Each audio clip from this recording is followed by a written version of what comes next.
Imagine tomorrow you lost all of it. The job, the savings, the little bit of a following you've built, all of it gone overnight, and you woke up Monday morning with nothing but the same 24 hours everybody else gets. Would you actually know what to do with them? Most people think that's a scary question, but the answer for most people is scarier, because if you lost everything tomorrow, you do exactly what you're doing right now. You'd go and find another job, another manager, another set of hours to sell, and you tell yourself it's just for now, just until things settle, and then 10 years would pass the way the last few did, quietly, without asking your permission. I spent 3.5 years folding clothes in a shop, clocking in and clocking out, asking permission to pray, watching the Asr window close while I stacked shelves, and I used to think the thing trapping me was the job, but it wasn't the job. It was that I had no idea how to turn my own hours into anything that was mine. And the day that shop shut down and my income disappeared with it, I realized my whole future had been sitting in a room I'd never even been invited into. So I wanted to do something different in this video. I want to pretend I'm back at zero. No clients, no audience, no money, just a full-time job and the hours around it. And I want to show you the exact path I'd walk, step by step, to go from that to owning my own agency, because the demons you don't fight in this lifetime, your children inherit. And the cage I nearly stayed in wasn't going to end with me. It was going to become the ceiling they grew up under too.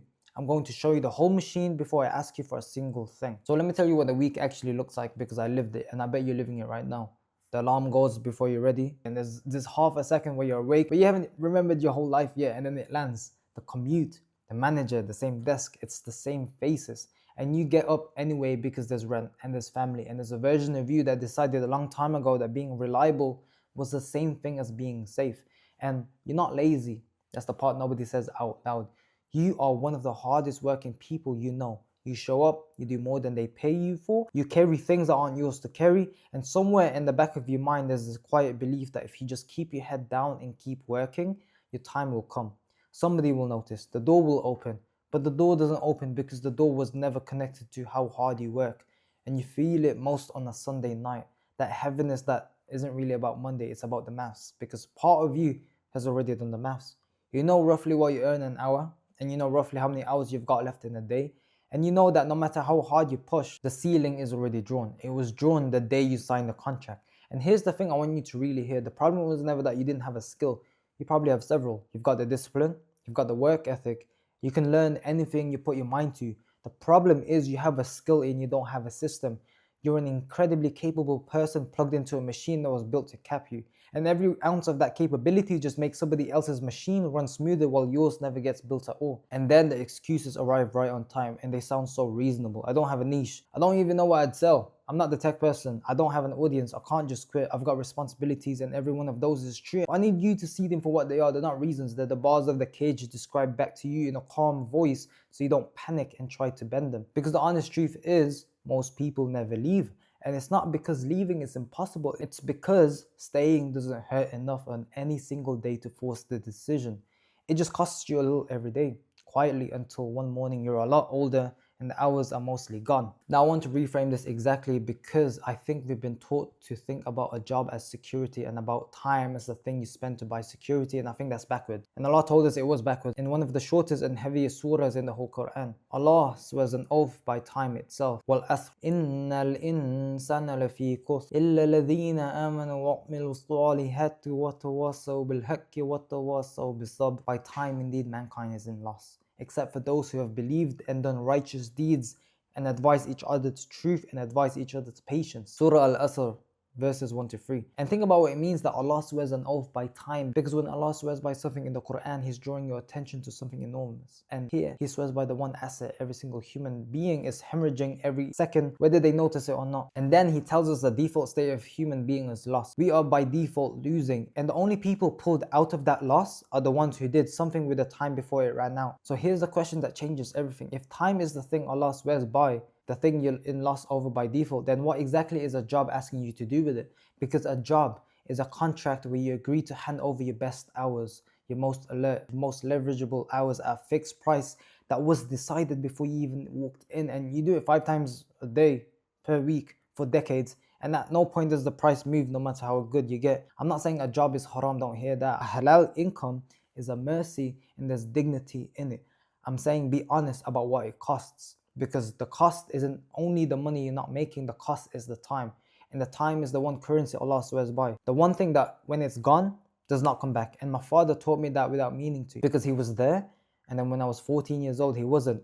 And the cruelest part was that the time with him ran out with no warning, no notice period, and I've never been able to unlearn that lesson. And there's a second ayah I want to give you, because I know the real thing holding you is fear. The fear of letting go of the salary, and Allah spoke directly to that fear too. And whoever fears Allah, He will make for him a way out and will provide for him from where he does not expect. Surah At-Talaq, verses 2 to 3. Rizq is not trapped inside your contract. Your provision was never coming from your employer, it was coming from Allah and passing through your employer. And He can just as easily send it through a door you haven't opened yet, if you move with taqwa and not with recklessness. Now here's where almost everybody gets it wrong, and there are two versions of the mistake, and they look like opposites, but they're actually the same disease. The first version is the person who never moves at all, who watches videos like this one for 2 years, who buys the idea but never builds anything. He's waiting for the perfect moment, the perfect niche, the perfect amount of savings, and that amount is never coming because it doesn't exist. And every year they wait. The water rises a little higher around them and they can't even see it. Because that's the part nobody warns you about. You think the problem is that you're not working hard enough. That's the tip of it. That's the bit above the surface, but the real danger is the mass underneath. The years quietly burning on a path that was never going to float, and you spend all your energy steering around the little bit you can see, while the thing that actually sinks you is everything you can't. And by the time you feel the hull tear open, you've already lost the one thing you can never earn back, which is the time. The second version of the mistake is the opposite. It's the person who finally gets fed up and moves, but moves recklessly. He quits the job on a Friday with no system, or worse, hands £1,000 to some random guy on the internet who promised them an agency in the weekend, and gets nothing. He gets a folder of PDFs and a Telegram group that goes quiet, and now they're burnt and they're broke. And they crawl back to the job more convinced than ever that the cage was right about them all along. And here's what both people are actually missing. They think the thing they're buying and waiting for is a tactic, a hack, a niche, a script. One clever move that flips everything, and it's not. It's the thing they're missing is a system. A whole connected machine, and a tactic without a system is just a spark with nothing to catch it. And I want to say this really clearly because it's the most expensive lesson I've ever learned. Escaping your job is not the same as escaping the trap. I escaped the job, I built a marketing agency, then a consulting business, and on paper, both look like freedom. And both of them still ran entirely on my own hours. I had just built myself a nicer cage with a better view, and I was closing sales, and I still couldn't be present on a Ramadan tour because I had no time to fulfill for a client. And that was the day I understood the enemy was never the job. The enemy was trading time for money in any form. And the only thing that actually beats it is a system that runs without you. So if I had to start again, I would not go looking for a tactic. I'd go and build one specific thing, and I call it the AI second brain. The AI second brain is a system built on AI that runs the parts of a business that used to eat all your hours: the content, the conversations with future clients, the follow-up, the fulfillment, so that the business can move forward while you're at your job, while you're asleep, while you're praying, while you're with your family. It's a second brain that works when your first brain is switched off. But here's the part that makes it different from anything else you've been sold, and I want you to really sit with this, because this is the whole thing. The machine that goes out and wins you your first client is the exact same machine you then hand to that client. It's a fractal.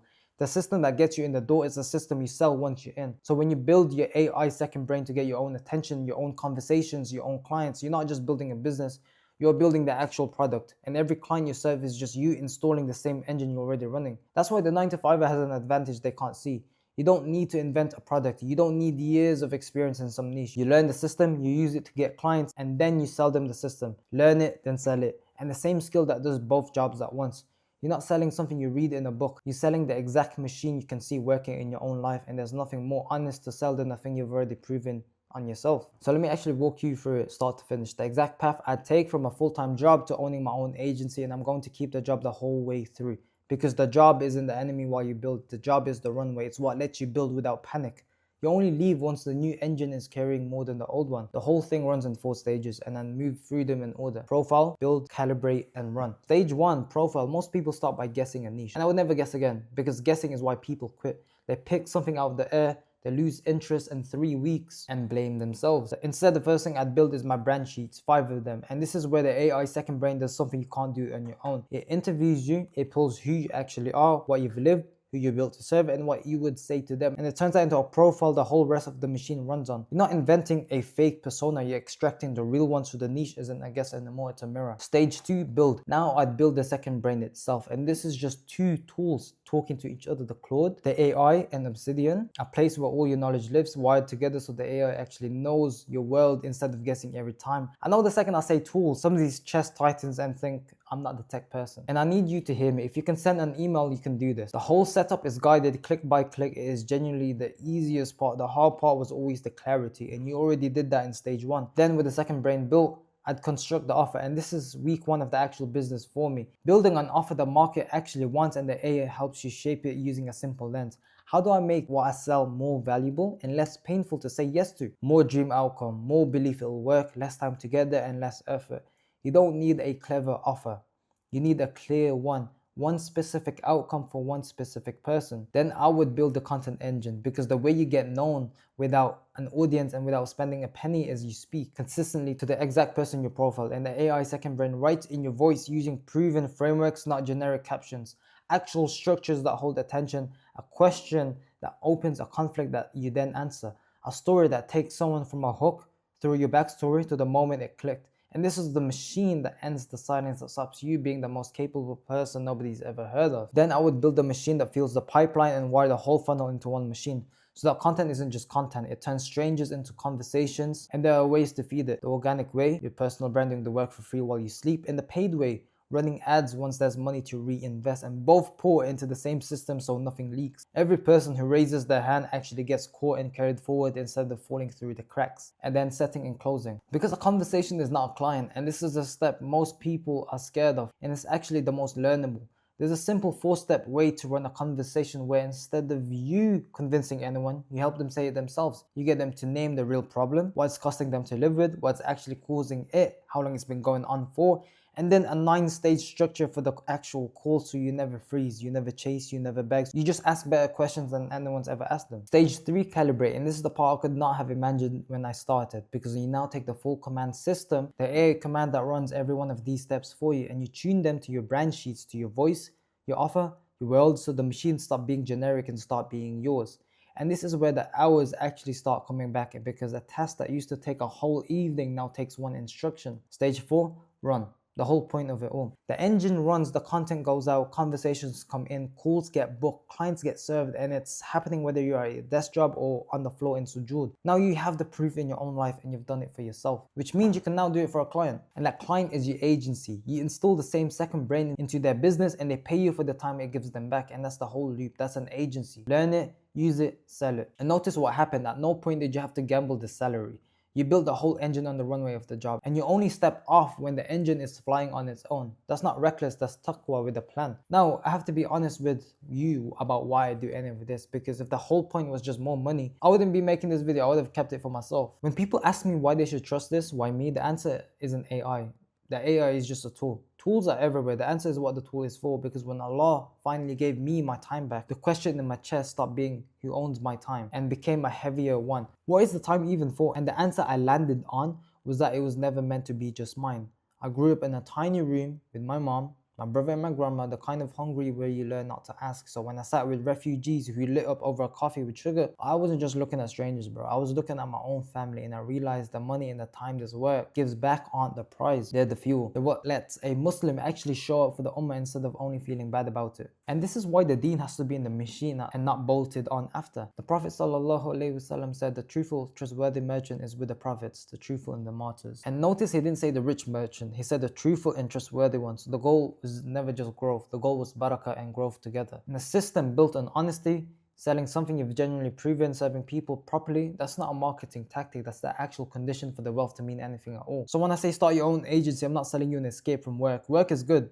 I'm selling you back the ownership of your own hours so you can point them at your Lord, your family, and the people who have no one. So let's go back to where we started. Tomorrow you lose everything, and now I hope the question feels different, because you know exactly what to do. You'd build a profile, build a second brain, build the offer, the content, the funnel, the closing, tune the commands and let it run. And you do it on the runway of the job until the engine could fly without it. This is the only thing I'd ask of you, and it costs you nothing. I've put together the free setup for the AI second brain, the wiring, the walkthrough, the guided manuals and videos to get the foundation of this built on your own machine. And I mean actually built it, not explain, and I'll send it to you for free. There's no cost here, it's free, and there's no catch. And I'll say this honestly though, if it's for the person who's actually going to open it and build it, if you're collecting free things to feel like you're moving, this isn't for you. And that's okay, but if you're the one who's finally done waiting for the water to rise, come and get it. Because the demons you don't fight, your children inherit. And the hours you don't take back, nobody hands back to you. Take them back while you still can.